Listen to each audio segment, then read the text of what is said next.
Nah, jadi Wak, pada suatu hari pas cuaca lagi cerah, Midah ini ngajak Rosna, anak angkatnya, untuk mandi di sungai. Nggak lupa juga Midah ini ngajak ketiga anak tirinya, tapi bukan buat mandi, melainkan untuk nyuciin baju kotor mereka. Karena pada masa itu orang-orang memang sering mandi sama nyuci baju di sungai, Wak. Sesampainya di sungai, Salira, Salima, sama Sulaiman ini langsung lah itu mencari spot masing-masing untuk nyuci baju. Biasanya mereka ini bakal nyuci di atas batu-batu besar, Wak. Dan karena batunya pada kesebar di sepanjang sungai, otomatis mereka ini juga ikut nyebar lah ya kan. Jadi mereka nggak nyuci baju bareng di satu spot gitu, nggak nyebar. Terus pas lagi nyuci-nyuci ini, tiba-tiba terdengar si Midah ini teriak-teriak ngomelin Salima, anak kedua dari Rosmadi. Entah apa yang terjadi pada saat itu, Wak. Mungkin Midah ini ngerasa Salimah nyucinya nggak bersih, atau karena mungkin ada baju yang hanyut atau apalah gitu.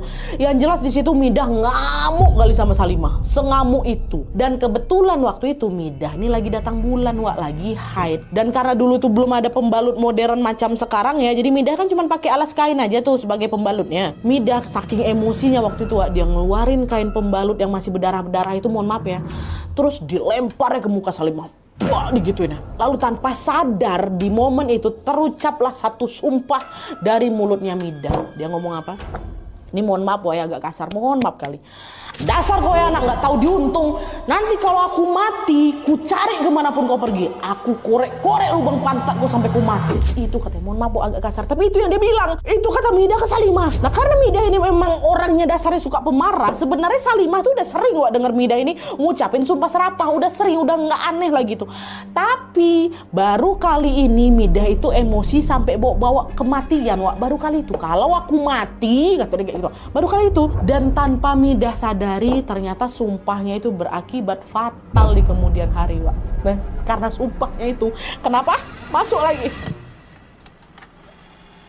Jadi nih, bertahun-tahun setelah insiden tadi tuh, insiden sumpah serapah mati itu, 4 anak mereka makin lama makin tumbuh dewasa, makin tumbuh remaja, dan menikah, Wak. Salira, Salima, sama Sulaiman, sama Rosna udah pada nikah semuanya.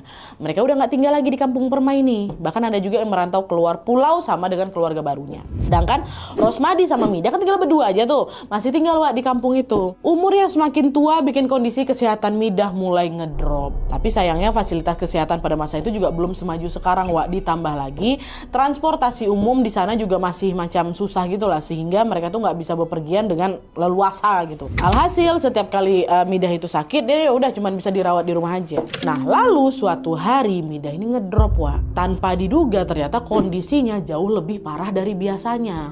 Rosmadi pun langsung lah itu kan pontang-panting, si suaminya ini langsung pontang-panting nyari kendaraan ya kan untuk membawa Midah ini ke rumah sakit. Tapi sebelum bantuan itu